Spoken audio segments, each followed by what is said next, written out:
aqui para nós, trazendo esses outros dispositivos que se fazem presentes nas nossas análises. Boa tarde, pessoal. Obrigado, Mariane. Eu sou a Fabiana. Minhas condições de produção são as seguintes. Eu sou professora há 26 anos, então vou falar desse lugar de professora, de pedagoga, de professora de português em escola estadual. Sou também mineiro de uma cidade pequenininha aqui de Alterosa. Então isso vai influenciar também meu discurso, inclusive meu sotaque. Vocês vão ver que eu tenho uma fala bem caipira e isso não é em vão, né? São as marcas linguísticas aí que a gente carrega de quem a gente é e que constitui nós como sujeito, né? Então vou me apresentar um pouquinho mais para vocês entenderem melhor quem eu sou e qual que é a minha posição aqui, a minha posição sujeito dentro da pesquisa e análise de discurso. Eu sou orientada pela professora Elaine Solini no doutorado e a minha pesquisa ela é sobre o mal-estar docente dos professores no período da pandemia, principalmente professores que deram aula para adolescentes, porque nós imaginamos que dar aula para esse nível de idade é mais sofrido do que dar aula para alunos maiores e alunos menores, crianças, né? E dentro dessa pesquisa, eu tenho descoberto que o desencantamento do professor nesse período da pandemia, com o ensino remoto que foi proposto de forma abrupta e sem formação, sem oferecer materiais para que os professores pudessem realizar seu trabalho, foram condições bem indignas de trabalho, né? Então os professores ficaram bem desencantados, desenvolveram inclusive várias doenças emocionais e físicas por conta desse emocional abalado que eles tiveram por conta do trabalho e também pelas condições históricas daquele momento em que toda a humanidade estava abalada de alguma forma por causa da pandemia, né? Então eu já estou há 2 anos fazendo essa pesquisa, já passei pela qualificação e agora estou revisando e terminando meus capítulos para, em breve, se Deus quiser, defender a minha tese. Muito bem, vou falar para vocês sobre o arquivo, né, que é um dos outros conceitos da análise de discurso. E tudo isso que eu falei para vocês aqui, que eu sou uma professora, que eu moro numa cidade pequena do sul de Minas, tudo isso contribui no meu contexto, na minha formação, na minha bagagem linguística, na minha bagagem intelectual, inclusive, né? E isso seria um princípio do arquivo, porque enquanto eu estava preparando essa apresentação para vocês, eu procurei na minha mente exemplos que tivessem a ver com a enfermagem, mas eu não consegui encontrar nenhum. Por quê? Porque o meu arquivo na área da enfermagem é minúsculo. Eu só conseguia criar exemplos para dar para vocês na área da educação. Por quê? Porque o meu arquivo nessa área ele é mais extenso. E aí isso já ajuda a gente a entender um pouquinho do que é o arquivo. O arquivo é um conjunto de enunciados possíveis, né, que vão controlar de certa forma, porque o dizer ele é incontrolável, mas ele tenta controlar de alguma forma aquilo que a gente diz. E a gente sempre vai se pronunciar. O nosso discurso ele vem baseado, estruturado naquele arquivo que nós possuímos. Então o arquivo ele tem muito a ver com aquele outro conceito que a Lilian explicou lá atrás, que é o do interdiscurso. Porque ele está relacionado com um conjunto de saberes, mas esses saberes não são textos, não são livros, não é cultura, mas são um conjunto de sentidos que nós vamos colecionando, guardando, conhecendo ao longo da nossa vida, da nossa trajetória de vida. E como ele acompanha a nossa trajetória de vida, ele é flexível, ele é maleável, ele está sempre em mudança. Então o arquivo que nós temos hoje não é o mesmo que nós tivemos ontem e provavelmente não será o mesmo que teremos amanhã, porque ele está em constante mudança. O arquivo, então, é aquilo que estabelece o que pode ser dito, o que pode ser expresso num dado período histórico, numa dada sociedade. Ele está associado a condições de produção dos discursos, aquilo que é permitido dizer, naquilo que é apreciado, mas também naquilo que é ignorado num determinado contexto, perdão. Ele é dinâmico, sempre vai refletir as mudanças sociais, históricas e vai armazenando e transformando os sentidos. Por isso que às vezes os sentidos que nós damos hoje para determinadas coisas não são os mesmos do passado e nem serão os mesmos no futuro. Porque esses sentidos, eles estão em constante transformação. Porque lembra, os sentidos eles são influenciados pela ideologia. E a ideologia também ela está em constante transformação. Ela é maleável, flexível, né? É o arquivo que vai definir aquilo e como e para quem nós dizemos os nossos discursos, né? O arquivo organiza, seleciona os discursos que são possíveis e aqueles que não no momento da nossa fala. Agora imagina todo o nosso cérebro processando todas essas informações à medida que o nosso discurso é pronunciado, né? Então é algo que o nosso inconsciente ele trabalha de forma a expressar aquilo que de certa forma ideologicamente nós já incorporamos, aquilo que nós vivenciamos. E eu gostaria de dar um exemplo para vocês aqui. Então vamos lá para o exemplo de professora, né? Eu estudo a época da pandemia. Então se nós víssemos uma frase assim de um dos professores que eu entrevistei, dizendo que os professores foram levados a crerem que eles precisavam se adaptar às tecnologias naquele momento de forma quase mágica. Os professores eles precisam estar sempre adaptados, eles precisam estar sempre prontos, né? Isso é um arquivo que nós trazemos de épocas, de momentos anteriores, porque não é isso que se espera de um professor, alguém que vai instruir o outro, que é um exemplo a ser seguido e que, portanto, sabe o que está fazendo. Então, o professor ele sempre precisa estar adaptado, seja às condições novas ou às antigas. Ele está naquela posição de sujeito professor, ele precisa estar adaptado. Isso é um arquivo que nós trazemos para justificar o porquê essa fala é dita. Agora, por outro lado, ninguém disse assim, os professores foram abandonados pelo Estado durante a pandemia. Por que isso já não é um arquivo muito, embora nós saibamos que é verdade, ele não é muito frequente, não é muito ouvido, não é muito dito e repetido. Porque é um arquivo que não pertence ao arquivo dominante. Vocês estão percebendo aí como a ideologia ela manipula inclusive os arquivos que nós vamos constituindo ao longo da nossa existência? O arquivo também está ligado a um outro conceito. Passa o próximo slide, por favor, Mariana. Que é o conceito de memória discursiva. Ele está muito relacionado à memória discursiva porque a memória discursiva é exatamente aquele mecanismo que vai lá na memória daquilo que a gente já ouviu de outra pessoa, de um outro lugar e traz para a atualidade.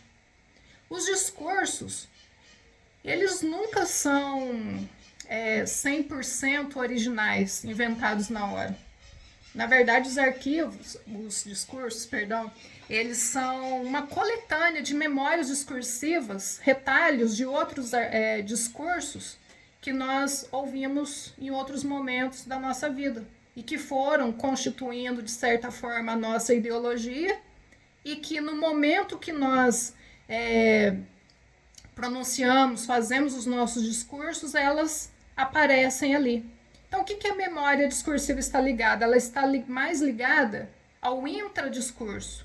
É algo pessoal, que o sujeito organiza materialmente, linguisticamente, mas que está carregado ali de passado, de outros discursos, que ele ritualiza e usa ali naquela situação atual. Discursos já proferidos sempre continuam influenciando os discursos atuais. E a memória discursiva, ela traz essas possibilidades de dizer que se atualizam na hora da fala. Articula, então, passado e presente, porque os sentidos, eles nunca são novos, eles sempre têm uma base em algo que já foi dito. Ninguém inaugura um sentido, ele sempre está em transformação, é claro, mas ele sempre está sendo dito de maneiras e formas diferentes, é uma repetição no processo histórico, né? O sujeito toma para si as palavras de uma voz anônima, e ele provavelmente não vai saber dizer de onde ele trouxe aquela memória discursiva, porque é uma memória anônima, coletiva, cultural, né? É um conjunto de dizeres anteriores que voltam e se estruturam juntamente ao dizer atual. Ninguém diz ou fala nada do zero, mas nós estamos sempre atravessados pela memória discursiva.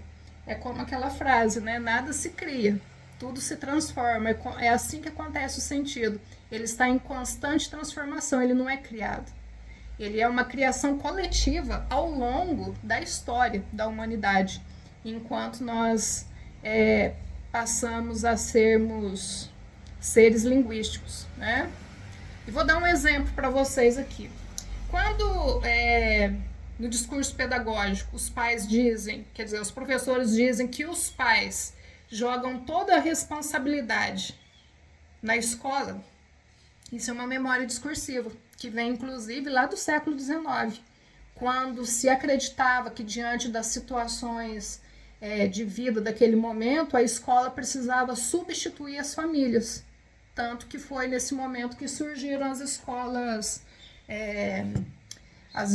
onde os alunos moravam na escola, né? Então havia uma substituição ali da família pelo ambiente pedagógico. E esse discurso ele retoma, ele volta hoje novamente quando a gente diz que os pais deixam tudo para a escola fazer. Os pais querem que os professores eduquem seus filhos, os filhos não são mais educados em casa, são educados na escola. Tudo isso é memória discursiva, que nós trazemos de uma memória passada que tem esse mesmo dizer. Outro slide, por favor, Mari. O outro conceito é o conceito de autor, né? Para análise de discurso, o autor não é só aquele que assina o texto. Às vezes, ele é também, mas nem sempre o autor ele só assina o texto, ou aquele que responde pela função biográfica de determinado texto ou de determinado dizer, né? O autor é uma das posições que o sujeito ocupa no discurso. É uma posição social que ele assume, que é a posição de organizar. E muitas vezes, na maioria das vezes também, quase todas na verdade, de assinar determinada produção. Mas essa função é algo mais, porque esse autor é aquele que vai organizar o texto numa posição que produz coerência e autoridade para esse texto. Vou dar um exemplo para vocês perceberem. Olha, se nós temos um texto cujo autoria foi dada à OMS, agora eu consegui um exemplo mais ou menos na área de vocês. Ele tem um peso. Mas se esse mesmo discurso ele foi retirado do Twitter, do X, do X, por exemplo, ele tem outra legitimidade. Então, vocês estão percebendo como que o autor, ele legitima o texto? Vou dar um outro exemplo. Na poesia, é muito fácil da gente perceber que, às vezes, o autor da poesia não é o mesmo eu lírico, que é a voz da poesia. Às vezes, o autor feminino, mas o eu lírico da poesia é masculino. Não tem nada a ver com aquele fingimento poético, aquela pessoa, aquela persona que o autor resolveu, aquela voz que ele resolveu usar para escrever o seu texto. Então, o efeito autor, ele é mais ou menos isso. E aí nós passamos para o próximo conceito, por favor, Mari, que é a autoria, que também está ligado a isso. A autoria dar unidade, selecionar, se tornar responsável pelo dizer. É um modo de controlar, de tentar controlar a dispersão de sentidos, embora isso seja 100% impossível, mas há uma tentativa de controlar ali os sentidos. E é por isso que nós podemos dizer o seguinte: tal conceito para um autor tem um sentido, para outro autor tem outro sentido. Porque cada autor ele controla a dispersão, a fuga desses sentidos dentro de um contexto específico ali de condições próprias ideológicas que ele está produzindo. Certo? O próximo, por favor, Mário. E aqui eu trouxe um trechinho de uma entrevista que eu fiz com os professores da minha tese para a gente analisar esses 4 conceitos. A professora Fidélia, ela disse o seguinte, ela está falando aqui sobre o trabalho dela durante a pandemia, como era o trabalho dela. E ela diz o seguinte: eu tinha tudo ali, ok, vinha na escola, analisava o que eles entregavam, porque quem não tinha possibilidade de internet recebia o material para fazer em casa, que ela está dizendo. Mas era uma coisa que eu sentia assim, ao mesmo tempo inútil. Parecia, eu nunca me senti professora nessa época. Então, olha só, qual que é o arquivo que nós temos aqui? A professora ela está falando a respeito da carga burocrática em que o Estado, principalmente, impôs sobre o professor durante o momento do ensino remoto na pandemia. O professor ele tinha muitas planilhas para preencher, muitos papéis para verificar, e é disso que ela está falando. Que o trabalho dela mudou nesse período, não era mais a professora tradicional, mas era um trabalho burocrático, era outra função, ela era mais uma secretária, uma checadora de materiais. Ela tinha que registrar no sistema o que estava acontecendo, se as atividades eram entregues, se estavam feitas. O professor ali ele vira um validador da entrega dos alunos e não mais aquela pessoa que ensinava os alunos. Então, ela teve uma mudança de função aqui. E o arquivo que permeia todo esse trecho aqui, esse corpus, né, esse trecho, recorte do corpus dessa entrevista, quer dizer isso. E aí, remete a quê? A qual memória discursiva? A memória discursiva de que, primeiro, a docência é um trabalho. Tá escrito errado ali, tem um erro de português ali. É um trabalho de relacionamento, pela relação. Não é um trabalho de checagem, né? E qual outra memória discursiva que nós percebemos nesse trecho? Que a professora se sente inútil porque a desvalorização do professor é uma memória discursiva. Sempre o dizer de um professor, na maioria das vezes, vai estar interpelado pela memória de que a profissão não é valorizada, não é bem paga. E é essa memória discursiva que ela traz aqui para esse trecho quando ela diz que ela se sentia inútil, né? Porque ela não estava fazendo um trabalho de professora mais. O autor. A professora Fidélia aqui assume a posição de um sujeito subordinado à política. E qual que era a política naquele momento? Olha, você vai checar se os alunos entregaram as atividades, não é ensinar, né? Então, ela ocupa essa posição de sujeito que foi... ela é dona desse dizer, de certa forma, embora esteja totalmente influenciado por outros discursos, mas ela é influenciada por uma outra posição de sujeito, que na verdade não é bem uma posição de sujeito, mas uma posição de assujeitamento, né? Assujeitamento ao que o Estado, a instituição escolar ali impôs para que ela trabalhasse naquele momento. E a autoria? Ela consegue, no meio desse discurso onde ela é assujeitada, a ter uma escapada, fugir um pouco desse discurso controlado aí pela instituição, no momento que ela fala que, nesse momento da pandemia, eu nunca me senti professora. Aqui é ela mesmo falando. É o inconsciente dela falando mais alto do que a imposição, do que as regras impostas para que ela trabalhasse, né, para que ela respondesse como uma funcionária do Estado que estava ali naquele momento para cumprir uma tarefa que era checar tarefas. Ela estava fazendo a tarefa, mas ela não estava se sentindo uma professora. Aqui ela faz uma denúncia, ela faz uma ruptura com essa ideologia dominante e se pronuncia. Ela tenta controlar ali a dispersão dos sentidos do texto que ela anunciou. E olha que interessante, gostaria que vocês atentassem ali para quando ela diz assim, eu tinha tudo ali, ok, ok, ok. Esses 3 oks. A gente olha para esse ok e a gente pensa, gente, que fala mais desprovida de sentidos. Mas vocês não fazem ideia de o quanto esse ok, ok, ok, ele é rico em sentidos ideológicos. Sabe de onde vem esse ok, ok, ok? Ela está se sentindo, a professora ali está se sentindo como se ela fosse um instrumento de trabalho, não uma pessoa. Tem uma despersonalização aqui, porque ela não é mais professora, ela não tem mais a identidade de professora. Ela funciona como uma máquina que checa e ok, ok, ok. E essa repetição do ok, diz Lacan, que tudo aquilo que nos faz mal internamente, ele aparece no nosso discurso em forma de repetição. Então, esse ato de checar e dar o ok ali é uma amostra do mal-estar que ela estava se sentindo por estar ocupando uma posição mecanizada, não uma posição relacional como deveria ser a da docência. Naquele momento, ela era simplesmente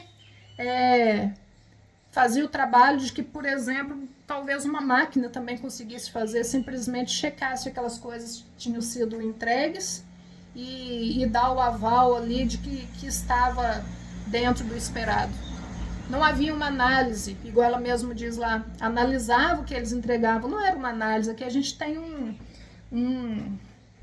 uma contradição muito grande. Ela não estava analisando, ela estava simplesmente conferindo se os alunos entregavam. Então era um trabalho mecânico, mecanizado. Nós entendemos que durante o ensino remoto as tecnologias elas ocuparam um espaço, uma posição muito importante no ensino. Só que ideologicamente o professor também foi confundido com um instrumento, com uma máquina, com a extensão daquele celular, com a extensão daquele computador. Não era mais uma pessoa. Por isso que ela não se sente professora nessa época, porque ela não estava se sentindo humana. O trabalho dela não era um trabalho humano, humanizador.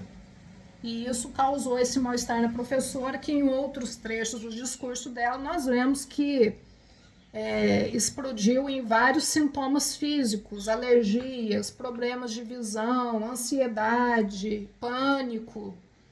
E tudo isso, num pequeno trecho como esse de 3 linhas do discurso dela, nós podemos descobrir várias das causas ali que levaram a isso. Mari, por favor. E aí, diante disso tudo que nós estamos aqui tentando mostrar para vocês um pouquinho, porque análise de discurso e psicanálise são estudos que eu estou entendendo agora que a gente pode passar a vida inteira estudando, que sempre a gente vai encontrar novidades e que a gente não consegue dominar tudo, né? Se a gente dominar pelo menos um pouquinho, se eu dominar um pouquinho do que a professora Elaine sabe, eu já estou satisfeita. Mas a análise de discurso, ela é um método de trabalho muito rigoroso. Por isso que ele é um método validado pelas pesquisas qualitativas, né? E ela também tem o seu rigor e as suas especificações que precisam ser seguidas para que nós possamos fazer as nossas pesquisas. Nós temos os procedimentos metodológicos a serem seguidos, né?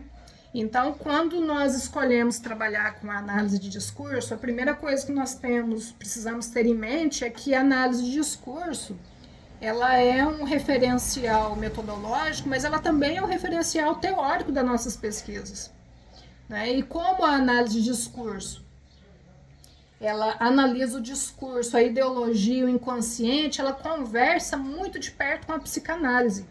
Então, psicanálise e análise de discurso são dois referenciais, tanto metodológicos quanto teóricos das nossas pesquisas ali dentro do grupo GEPAL. Inclusive, quem quiser conhecer mais do GEPAL, nós temos as redes sociais, o Instagram, no YouTube, no LinkedIn. Depois vocês podem estar procurando a gente lá para conhecer um pouco mais de tudo que nós fazemos lá dentro do grupo GEPAL, né?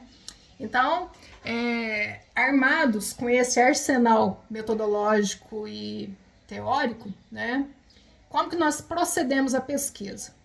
Primeiro, nós escolhemos os sujeitos participantes, né? Dentro daquilo que nós decidimos pesquisar, quais seriam os sujeitos que poderiam revelar para nós como que essa materialidade linguística que comprova ou não aquilo que nós estamos pesquisando,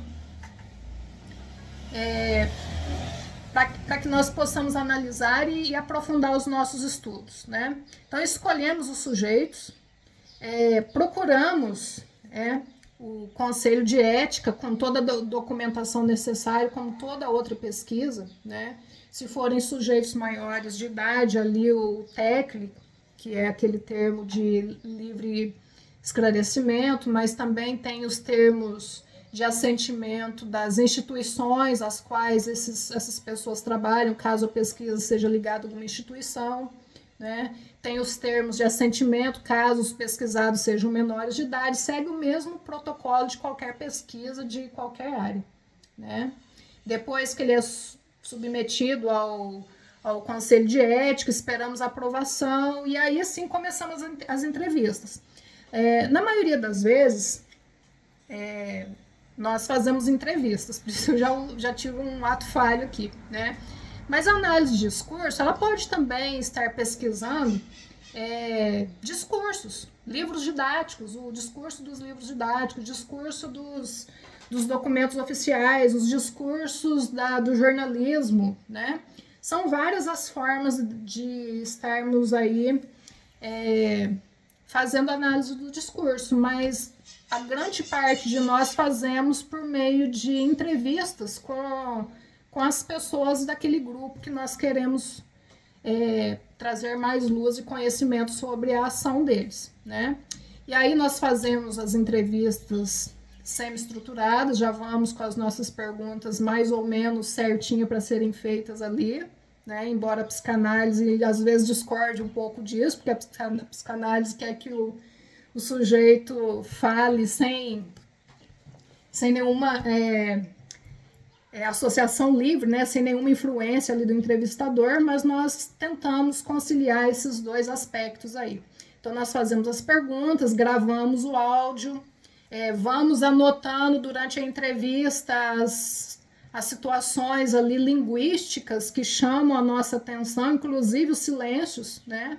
Inclusive a situação do sujeito não abrir a câmera, que quer dizer muitas coisas, inclusive o sujeito aceitar fazer a entrevista, depois ele não quer mais, é um dado também, embora a gente não use a palavra dado, mas nos informa muitas situações, né? Então, nós valorizamos muito essas situações, porque são linguagem, né? E a linguagem, embora ela seja mais comum por meio da fala, ela também ocorre por outras formas, com expressões faciais. O próprio silêncio comunica muitas coisas, né? E nós estamos muito atentos ao silêncio, às formas de silêncio, inclusive, aos não ditos, né? Transcrevemos esses áudios e a partir das transcrições desses áudios, aí nós selecionamos dentro desse corpus de cada entrevista, nós chamamos de corpus todo esse material colhido, nós selecionamos recortes que dão mais luz, ênfase àquilo que nós queremos analisar melhor, porque costumamos colher muito, muito material mesmo, e infelizmente não tem como nós estudarmos tudo isso, porque nós não pesquisamos um único sujeito, né? embora na maioria das vezes nós pesquisamos poucos sujeitos, às vezes 10 sujeitos, 20 sujeitos, mas mesmo assim produzimos muito material ali para ser analisado. Então nós precisamos trabalhar com a noção de recortes, que é o que nós usamos na nossa pesquisa, na parte prática, para poder estar diminuindo ou delimitando melhor esse espaço de pesquisa. Agora eu vou voltar a palavra para a Mari, porque ela vai estar trazendo para a gente mais informações. Não sei se ela quer falar mais sobre o corpus ou se ela vai falar do Carlo Ginzburg. Eu passo a palavra para a Mari, então.